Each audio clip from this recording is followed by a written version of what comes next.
আসসালামু আলাইকুম প্রিয় দর্শক বন্ধুগণ, 10 মে বাংলাদেশ সরকারের শ্রম ও কর্মসংস্থান প্রবাসী কল্যাণ মন্ত্রী জনাব আরিফুল হক চৌধুরী নিউ ইয়র্ক আগমন উপলক্ষে বাংলাদেশ জাতীয়তাবাদী বিএনপি নিউ ইয়র্ক মহানগর উত্তরের উদ্যোগে ব্রঙ্কসের গোল্ডেন প্যালেসে এক সংবর্ধনা ও মতবিনিময় সভার আয়োজন করেন। উক্ত সভায় মন্ত্রী মহোদয় তাহার নির্বাচন, তাহার মন্ত্রণালয় এবং সর্বোপরি তার সরকারের পরিকল্পনা নিয়ে বিস্তর আলোচনা করেন। আসুন তাহার প্রদানকৃত ভাষণ থেকে আমরা জেনে নেই। ধন্যবাদ।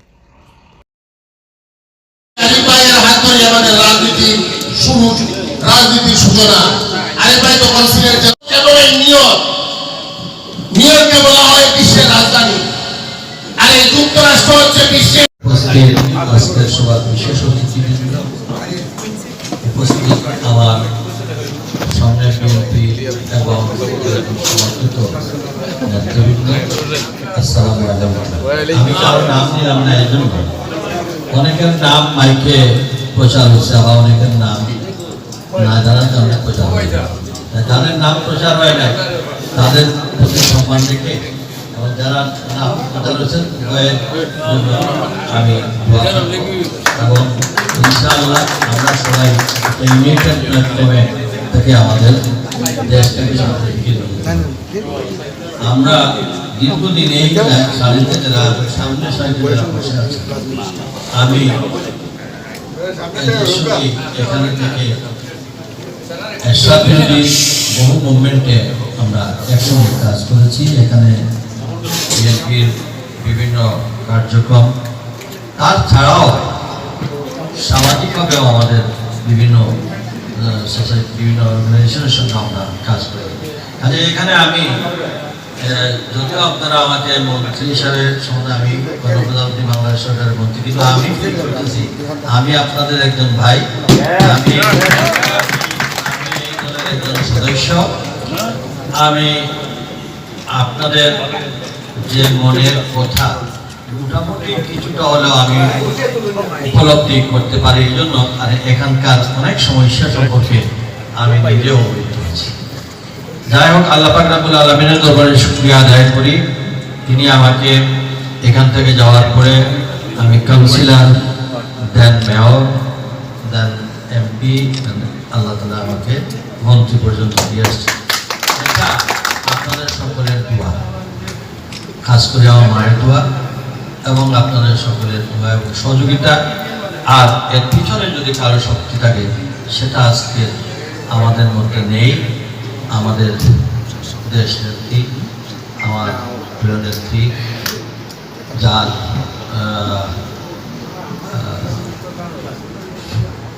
কি বলবো, তার আমাদের প্রতি তার অক্লান্ত অফুরন্ত ভালোবাসা, দিক নির্দেশনা এবং আমরাও তার প্রতি অবিচল আস্থা রেখে কাজ করেছিলাম, যার জন্য মৃত্যুর আগ পর্যন্ত তিনি আমাদেরকে তার সন্তান তুল্য স্নেহ করে আজকের এই একটি পদে আমি দাঁড়ানোর কথা ছিল না। আমি নিজেই সংসদ নির্বাচনে দাঁড়াবার জন্য প্রস্তুত ছিলাম না, এমনকি আমি নাও বলেছিলাম যে আমি করব না, কিন্তু আমাদের দলের মাননীয় প্রধানমন্ত্রী এবং দলের চেয়ারম্যান তিনি নির্দেশ দিলেন ওইখানে যাওয়ার জন্য এবং আমার দলের নেত্রীও সম্মতি দিলেন।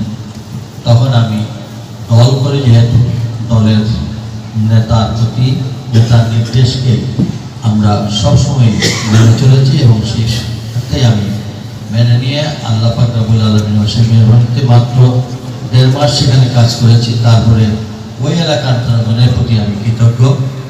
জনতা গোয়েনঘাট কোম্পানিগঞ্জবাসী তারা মাত্র 1.5 মাসের বিনিময়ে কোনো ধরনের কোনো সহযোগিতা আমার পক্ষ থেকে কিছু করা সম্ভব হয় নাই, কিন্তু ওই এলাকার জনগণ তারা নিজেরা নিজেদের কেন্দ্রিক মনে করে তারা আমাকে বাংলাদেশের 2 জন বাদে সর্বোচ্চ পেয়ে আমি নির্বাচিত হই। আমি আমার পজিশনকে 1,17,000 ভোটে ডিফিট দিয়ে আমি নির্বাচিত হয়েছি। আমি সেই সাথে স্মরণ করি আমার মহানগরের প্রত্যেকটা নাগরিকের প্রতি, যারা আমাকে দুঃসময় আওয়ামীর যে বিষয় ওইখানে দল মতের মধ্যে উঠে আমাদের মা বোনরা, বিশেষ করে পুরুষ যারা আছে যারা তো দাঁড়াতেই পারে নাই, আমার দলের নেতাকর্মীরা জেলে, আমাদের কোনো ক্যান্ডিডেট পক্ষে যে কাজ করেছে তাকে জেলে পুরানো হয়েছে। এরই মধ্যে আমার নগরবাসী আমাকে দুইবার তারা জীবনের বাজি রেখে তারা আমাকে নির্বাচিত করেছেন এবং তার জন্য আমি তাদের কাছে কৃতজ্ঞ। আমি চেষ্টা করে গেছি যে স্বল্প সময়ের মধ্যে আমার জনগণের সহযোগিতায় যতটুকু করতে পেরেছি তারা তাদের এইটুকুতেই তারা আমাকে মূল্যায়ন করেছে। আর এটার উপরে ভিত্তি করে জনতা গোয়েন্দা কোম্পানিগঞ্জবাসী তাদের আস্থার জায়গা হয়েছে যে অল্প সময়ে শহরের যদি এইটুকু কাজ করতে পেরেছেন নিশ্চয়ই আমাদের এলাকায় উন্নয়ন হবে, এই বিশ্বাসে তারা এবং আমাদের প্রিয় নেতা জনাব তারেক রহমান নিজে যখন এই এলাকার উন্নয়নের দায়িত্বভার গ্রহণ করেছেন তার পরিপ্রেক্ষিতে জনগণ আমাদেরকে নির্বাচিত করেছে। আমি শুধু কয়েকটি কথা বলবো, আপনারা এমন একটি জায়গায় বসবাস করেন বিশ্বের সবচেয়ে উন্নত দেশে, কিন্তু আমাদের এখন একটু ওই গতানুগতিক রাজনীতির প্রেক্ষাপট থেকে বেরিয়ে এসে দেশের মানুষের জন্য যারা আপনারা দল করেন আপনারা কিন্তু স্যাক্রিফাইস আরও করতে হবে। কার জন্য করতে হবে? জনগণের জন্য করতে হবে। জনগণের জন্য করতে গেলে আমাদেরকে কনস্ট্রাকটিভ ওয়েতে কাজ করতে হবে, ওভারনাইট কিছু করা যাবে না। তবে আমরা ডে 1 থেকে আপনারা দেখেছেন আমাদের নেতা জনাব তারেক রহমান নির্বাচনী ইশতেহারে যে কর্মসূচি ঘোষণা দিয়েছিলেন তার ধারাবাহিকতায় প্রত্যেকটি কাজ শুরু করেছেন এবং এটা বাস্তবায়ন হতে চলেছে। বাংলাদেশের ইতিহাসে এর আগে কখনো নির্বাচনের 1 মাসের মধ্যে নির্বাচনী ইশতেহার বাস্তবায়ন করতে কেউ করেছে কিনা আমার জানা নাই, আপনারা জানেন জানি না। এখানে এই যে বয়স্ক একজন আছেন সম্রাট সাহেব, তো এই ওনারা সবাই জানেন, কিন্তু জনাব তারেক রহমান বাংলাদেশের ইতিহাসে প্রথম যিনি জনগণের কাজটাকে ত্বরান্বিত করার জন্য উনি প্রধানমন্ত্রীর কার্যালয়ে না বসে উনি সচিবালয়ে বসেন, যাতে করে দেশের মানুষের প্রতিদিনের কাজ তিনি শেষ করার। এখন দেশের প্রধানমন্ত্রী যখন সিরিয়াসলি সকাল 9টার মধ্যে অফিসে চলে যান এবং রাত পর্যন্ত কাজ করেন, তখন মন্ত্রী পরিষদের সদস্যরা বসতে পারে না। আমাদের বিবেকের তাড়নায় আমরাও 8:30-9টার মধ্যে সবাই চলে যেতে পারি। এমনকি প্রতিদিনের কাজের উনি চার্ট নেন কে কতটুকু কীভাবে আমরা সামনের দিকে নিয়ে যাওয়া যায় এবং আমাদের ইশতেহার অনুযায়ী কাজটুকু করা যায়, আমরা সেটুকু করে আসছি। এবার আসুন প্রবাসী, আমাকে প্রবাসী কল্যাণ মন্ত্রণালয়ের দায়িত্ব দেওয়া হয়েছে। ইতিমধ্যে আমরা মধ্যপ্রাচ্যের এই যুদ্ধের কারণে আমরা একটু পিছিয়ে পড়েছি, তারপরেও আমাদের বিভিন্ন মধ্যপ্রাচ্য এবং অন্যান্য এলাকায় শ্রমিক লেবার উদ্যোগগুলো বন্ধ হয়ে গেছে। হ্যাঁ, যেটা মালয়েশিয়া থেকে শুরু করে অন্যান্য জায়গায় আমাদের যে কোনো কারণে হোক, আগের ঘটনার কারণে সেটা বন্ধ হয়ে গেছে। এটা আমরা করতে শুরু করেছি। ইনশাআল্লাহ আমাদের সঙ্গে সরকারের বিভিন্ন আলোচনা হয়েছে, আমরা খুব তাড়াতাড়ি আমরা প্রত্যেকটা দেশে আমাদের লোকদের জন্য আমরা চেষ্টা করছি এবং আমার মনে হয় সেটা খুব সহজ, খুব অতি সত্তরই করা হবে। তবে আমরা এই সিন্ডিকেটের বাইরে আমরা সেই সিন্ডিকেটের আওতায় আমরা কোনো ধরনের ম্যান পাওয়ার বিজনেস যেটা চলছে সেটা যেন মানুষকে আর প্রতারণা যেন না হয় এবং চিরকষ্টে যেন মানুষ যত নেয়। নেপালে যদি মানুষ 60 থেকে 70,000 টাকায় আসতে পারে মধ্যপ্রাচ্যে, আমাদের দেশের মানুষ কেন 8 লাখ টাকায় আসবে? আমাদের দেশের মানুষ আসতে হতো 80,000 থেকে হাইয়েস্ট 90,000 টাকা এইভাবে ছক রেখেছি যাতে করে যে দেশে আমাদের ডিমান্ড আসবে সেই দেশের ডিমান্ড অনুযায়ী আমরা দেশে শিক্ষক নিয়োগ দিয়েছি, জাপানি ভাষা, কোরিয়ান ভাষা, আরবিক ভাষা এবং ইংলিশ। এই আমাদের টিচার নিয়োগ করে করে আমরা ট্রেনিং সেন্টার শুরু করেছি এবং আমরাই বলছি ডিমান্ড আসবে, ওই যারা ডিমান্ড নেবেন তারা এখানে এসে রিক্রুট করে নেবেন। আমরা সরকার নিজে এখানে রেসপন্সিবিলিটি থাকে যাতে কেউ কোনো প্রতারণা করে মানুষকে হয়রানি করতে না পারে, তারা যেন জিরো কস্টে যেতে পারে এবং ব্যবস্থায় আসতে পারে। তার জন্য আমরা মোটামুটি আগামী মাস 3 মধ্যে দেখবেন বাংলাদেশে প্রথম আমাদের মানে প্রবাসী যারা যাবেন তারা জিরো কস্টে যেতে পারবেন ইনশাআল্লাহ। এই বর্তমানে যুদ্ধের সময় জনাব তারেক রহমানের নির্দেশে আমরা কিন্তু সমস্ত লাশগুলোকে আমরা দেশে নিতে সক্ষম হয়েছি। এখনো অনবরতভাবে আমাদের লাশগুলো যাচ্ছে। এটা কিন্তু বাংলাদেশ সরকার এই অর্থনৈতিক অবস্থার মধ্যেও আমরা নিজেরা এটা বহন করছি। শুধু তাই নয়, দেশে বিমানবন্দরে রিসিভ করার পরে ডেড বডি আমরা তাদের বাড়ি পর্যন্ত পৌঁছে দিতেছি, এমনকি তার পরিবারদের পাশে আমরা দাঁড়িয়েছি, সরকার দাঁড়িয়েছে। আমরা তাদের বাচ্চা কাচ্চাদের লেখাপড়ার ব্যবস্থা আমরা সরকারিভাবে দায়িত্ব দিয়ে করতেছি, তাদের বাকি বাচ্চাদের এবং তার পরিবারের যাতে আর্থিক সহযোগিতা সেটাও আমরা করতে হচ্ছে। আমাদের সাধ্যমতো আমরা সব চেষ্টাই অব্যাহত রাখছি, সেটা কন্টিনিউ হবে এবং সেটা হবে আগামী দিনে আমরা প্রবাসীদের জন্য আমরা প্রবাসী বান্ধব আমাদের একটা প্রবাসী কল্যাণ ব্যাংককে প্রবাসীদের জন্য করতে যাচ্ছি এবং আমরা যারা রেমিটেন্স পাঠাবে আমরা যারা তাদেরকে বলি রেমিটেন্স লিগেল করেছে যেটাতে সরকারের লাভ হয়, দেশের লাভ হয়, আমরা যাতে পুকুরি কথা বলতে পারি যে আমরা রেমিটেন্স দিতাম, তাদের রেমিটেন্স যত বেশি পাঠাবে তাদের আমরা কার্ড সেই মাপে আমরা ক্রেডিট লাইন দেবো, যাতে করে বাংলাদেশের ভিআইপি ট্রিটমেন্ট যেভাবে একজন নাগরিক তার রেমিটেন্স অনুযায়ী তাকে এয়ারপোর্ট থেকে রিসিভ করা থেকে শুরু করে তার বাড়ি পর্যন্ত পৌঁছানো, এমনকি আমরা তাদের অন্যান্য নিরাপত্তার বিধানও আমরা নিশ্চিত করার চেষ্টা করছি। ইতিমধ্যে আমরা সিলেট, ঢাকা এবং চিটাগাংয়েও আমরা শুরু করব আমাদের প্রবাসীদের জন্য প্রত্যেকটা বিমানবন্দরে আলাদা আলাদা লাউঞ্জ তৈরি করা হবে এবং এই কাজও শুরু হয়ে গেছে, টেন্ডার শুরু হয়ে গেছে, কাজ এবং তাদের বাচ্চা কাচ্চাদের জন্য কিট দান করা হচ্ছে। এবং প্রবাসীদের অনেক ক্ষেত্রে দেখা যায় বিমানবন্দর আসতে পরে অনেকে অসুস্থ হতে আমরা প্রত্যেকটা বিমানবন্দরে চিকিৎসক আমরা 24 আওয়ার্স যাতে প্রবাসীরা কোনো কারণে যদি সেখানে কোনো ধরনের অসুস্থ হয়ে পড়েন সঙ্গে সঙ্গে যেন তাকে ফার্স্ট এড দিয়ে আমরা অ্যাম্বুলেন্স দিয়ে যথাযথ স্পেশালাইজ হসপিটালে দিয়ে দিতে পারি। তার জন্য আমরা প্রবাসীদের জন্য এই ব্যবস্থা করবো আমরা করে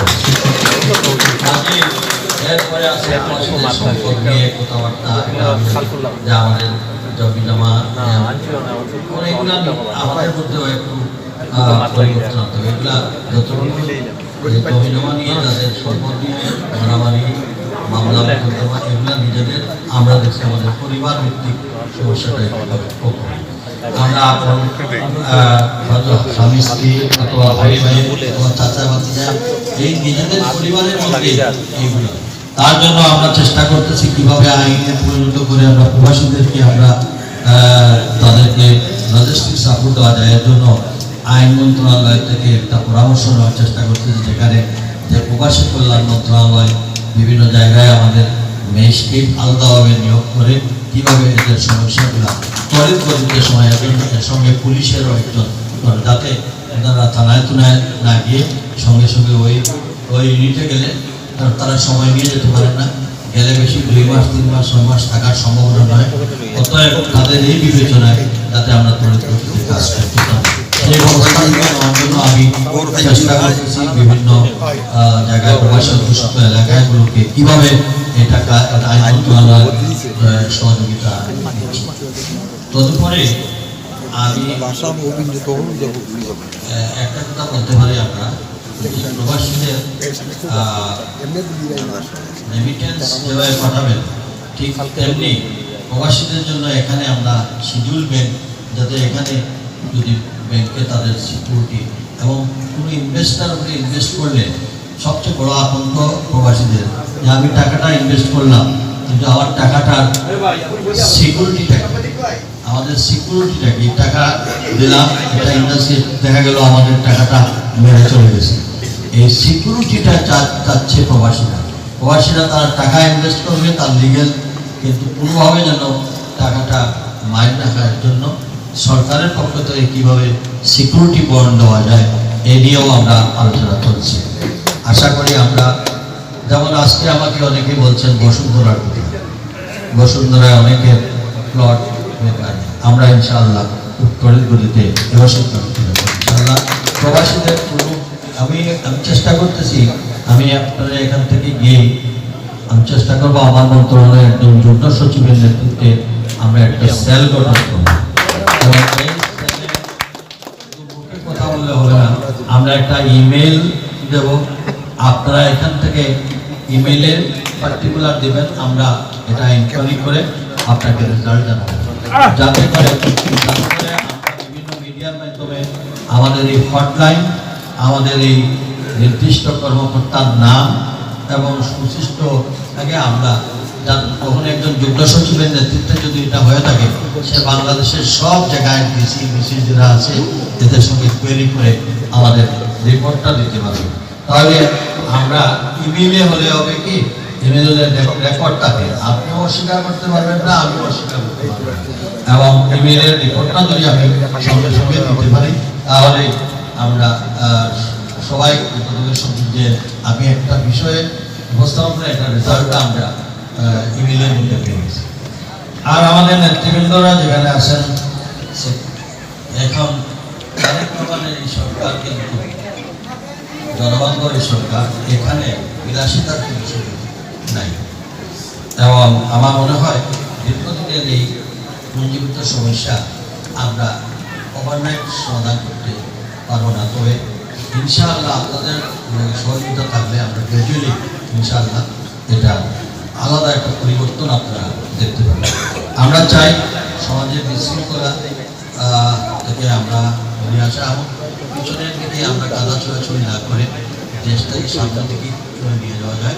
আমরা অতীত নিয়েও আলোচনা করছি, আমরা আমাদেরকে বিভিন্নভাবে মানে চেষ্টা করা উচিত, তারপরেও আমরা বলছি যে না, আর কত বিভাজন, দেশটাকে বিভাজনের মধ্যে না নিয়ে আসো, সম্মিলিতভাবে আমরা সবাই মিলে দেশটাকে শান্তির দিকে নিয়ে যাই। এবং আমরা প্রবাসীদের জন্য যেটুকু করার প্রয়োজন আমি মনে করি, যেহেতু আমি আপনাদের একটু ভাই হিসাবে আছি, সরাসরি হয়তো একা আমার দ্বারা হয়তো সব টেলিফোন করতে হবে। আমার আরেকটা বিষয় আছে, আপনারা বলে হ্যাঁ টেলিফোন করলে টেলিফোন পাই না, কিন্তু টেলিফোন কি করে একজন মানুষ 24 আওয়ার্স টেলিফোন নিয়ে বসে থাকতে পারবে না। এক, 2 নম্বর, কোনো মিটিংয়ে গেলে, ক্যাবিনেটে গেলে, কোনো জায়গায় গেলে মোবাইলগুলো বন্ধ থাকতে পারে। অতএব আমি আপনাদের বলতে পারি যে ইমেলটা দিলে মেসেজটা পেয়ে যাবে, এর জন্য আমি গিয়ে আপনাদের মিডিয়ার মাধ্যমে আমাদের তখন আমি ইমেলটা পেলে আমি আপনাদের সব টেলিফোন আশা করা যায়, এবং নেটেরও আজকাল প্রবলেম। এই আমেরিকায় এসে দেখতেছি আমি 1 মিনিট কথা বলতে পারি না, 3 বার টেলিফোন লাইন কেটে যায়। কাজেই আমরা গরিব দেশে এতই বেশি আশা করা যায়। বিমানের কথা বলেছে, আমরা কিন্তু 2.5 মাসের এই সরকার, আমরা চেষ্টা করি, আমার সঙ্গে সৌদি অ্যাম্বাসেডর দেখা করেছিল, আমি তাকে রিকোয়েস্ট করেছি এবং বিমানবন্দরের সঙ্গে আমার আলোচনা হয়েছে সিলেটে আন্তর্জাতিক বিমানবন্দরে আমরা যেন সৌদি এয়ারলাইন্সটা এখানে নামি, তার জন্য আমরা চেষ্টা করতেছি। এবং শুধু সৌদি এয়ারলাইন্স সিলেটে নামবে কেন, অন্যান্য এয়ারলাইন্স আমাদের প্রবাসীরা তারা বাংলাদেশের বিমানের বিরুদ্ধে এটা করবে। আমরাও চেষ্টা করবো কম্পিটিশনে বাংলাদেশ বিমানকে একটা লাভজনক প্রতিষ্ঠানে নিয়ে আসা, এবং এইসব জায়গায় এইসব কিছু জায়গা আছে নিয়োগ দাবি করছে, নিয়োগটা আমরা তাকে দাবি করছি, এদিকে সেখানে অনেক তাদের এখানে যে ফেয়ার এবং তাদের যেখানে ল্যান্ডিংয়ের যে চার্জ সব মিলাইয়া মানে 7 থেকে 10 বেশি। তারপরেও আমরা চেষ্টা করবো বিমান যদি এক জায়গায় লাভ করে এক জায়গায় লস করে তাহলেও খাওয়া আমরা মাত্র আসছি, এখানে কিছু নাই, নতুন চেষ্টা করা হবে। আমার মনে হয় এটা আমাদের আলোচনার মধ্যে আছে যে আমরা বিমানমন্ত্রী বা বিমান মন্ত্রণালয় তারা সাস্টেনেবল পর্যায়ে চলে গেলে ইনশাআল্লাহ এই দাবি আমাদের কাছে আছে। তবে আমি সেই মনে করেছি যে আমি মেয়ের কথা বলবো, মিশিগানেও আমাদের বিরাট সংখ্যক কমিউনিটি আছে, যদি আমাদের তারা দিতে পারবে, আমাদের ওদেরকে একটা বিরাট অংশ ওইদিকে যেতে পারবে। এবং নিয়তের বিষয় আমার তো আপনারা মনে থাকা উচিত যে আমার সবাইকে আমার মাথায় দাবি তুললে বলে প্রথমে এই সম্পর্কে বলা হচ্ছে এটা আমি জানি না ঠিক এটা গিয়ে বলবো, এটা কি জটিলতা আছে না আছে, পাসপোর্ট যদি এখানে হইতে পারে এনআইডি কার্ড কেন হইতে পারে এটা আমি এখানে দিচ্ছে দিলে জটিলতা কি জানি না, আমি ওইটা নিয়ে কথা বলবো। আইন মন্ত্রণ যেটা নির্বাচন কমিশনের সঙ্গে আলোচনা করতে হবে যে এমবেসি তারাও করতে হবে, ভোট দিতে পারবেন এখান থেকে, পাসপোর্ট হবে এখান থেকে, তাহলে এনআইডি কার্ড কেন হবে? এমবেসি নষ্ট করে। যাই হোক, এগুলা আরো অনেক সমস্যাগুলো আছে, আমরা ইনশাআল্লাহ যাই হোক আমি আপনাদের দোয়া চাই। আর যদি কোনো ভালো পরামর্শ আপনাদের মনে থাকে আপনারা আমাদেরকে দেবেন। আর এই যে প্রবাসীদের জন্য পথ বলছেন এগুলা এই মুহূর্তে বলা যাবে না, তবে আমরা আগে নিজেরা আমাদের অবস্থানটা সঠিক করি, তারপরে দেশের প্রচলিত আইনগুলোকে, দেশে আইন শৃঙ্খলা পরিস্থিতিকে ভালো করি, তারপরে আপনাদের বর্তমান যে ক্রাইসিস, বিশ্বজুড়ে যে ক্রাইসিস, সেই ক্রাইসিস থেকে আমরা বেরিয়ে আসি ইনশাআল্লাহ পর্যায়ক্রমে। আমার বিশ্বাস তারা আমাদের যেটা আপনার থেকে আরো বেশি প্রবাসী, কারণ উনি নিজেই 70 বছর প্রবাসী ছিল। কারণ ওনার প্রবাস সম্পর্কে আমার মনে হয় ওনাকে ধারণা দেওয়া প্রয়োজন নেই। উনি এই বিষয়ে অত্যন্ত সচেতন, এবং তা না হলে কিন্তু প্রবাসীদের এই ব্যাংকে ডেকে নিয়ে আমাদেরকে গভর্নরের সঙ্গে বসে দেওয়া, প্রবাসী ব্যাংক থেকে প্রবাসী জন্য ডেডিকেটেড করা, তাছাড়া প্রবাসীদের কোনো সমস্যা থাকলে সেটা এগুলো তো ওনার অনুমোদনের সঙ্গে আমরা বলতে পারছি যে ওনার সহযোগিতা, ওনার এই বিষয়ে সর্বাত্মক সহযোগিতা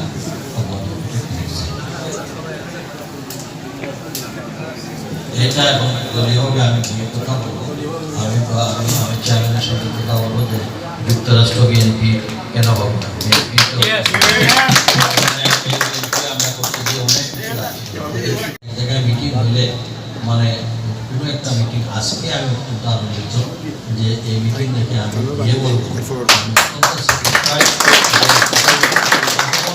সুশৃঙ্খলভাবে আমি এটা সভা শেষ করতে পারলাম। প্রবাসী আমাদের প্রবাসী এক্সারসাইজ করতে হবে, বরং আপনারা এক একজন অ্যাম্বাসেডার হিসাবে আপনারা অনেক এক্সপার্ট আছে, অনেক ব্রিলিয়েন্ট এখানে আমাদের ভবিষ্যৎ প্রজন্মরা আছে, ছেলেমেয়েরা আছে, তাদের কাছে ইনোভেটিভ আইডিয়া আছে, নতুন তাদের এই আইডিয়াগুলো আমাদের শেয়ার করে তারা আমাদের গিয়ে বলুক, আমরা সব ধরনের সহযোগিতা করি, তাদেরকে ওয়েলকাম করবো। আসুন, অনেকে যেতে চায় মন্ত্রী অনেকে যেতে চায়, আমি সরকারের পক্ষ থেকে এটা বলতে পারি, প্রবাসী কল্যাণ মন্ত্রণালয় ওয়েলকাম এভরিবডি, যে আসবেন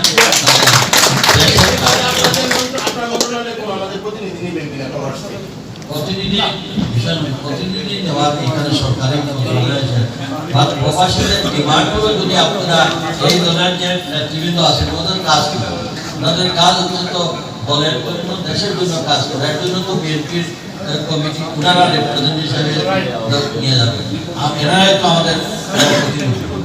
ওকে, বিএনপি এখানে আমরা বাংলাদেশ বিধানে যেটা আপনাদের যখন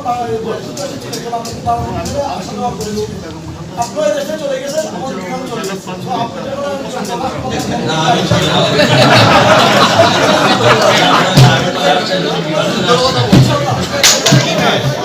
সবাই ভালো থাকেন, আপনারা সবাই দেশের জন্য দোয়া করেন, আর আপনাদের মধ্যে স্থির যেন থাকে। আপনারা এসে ভালো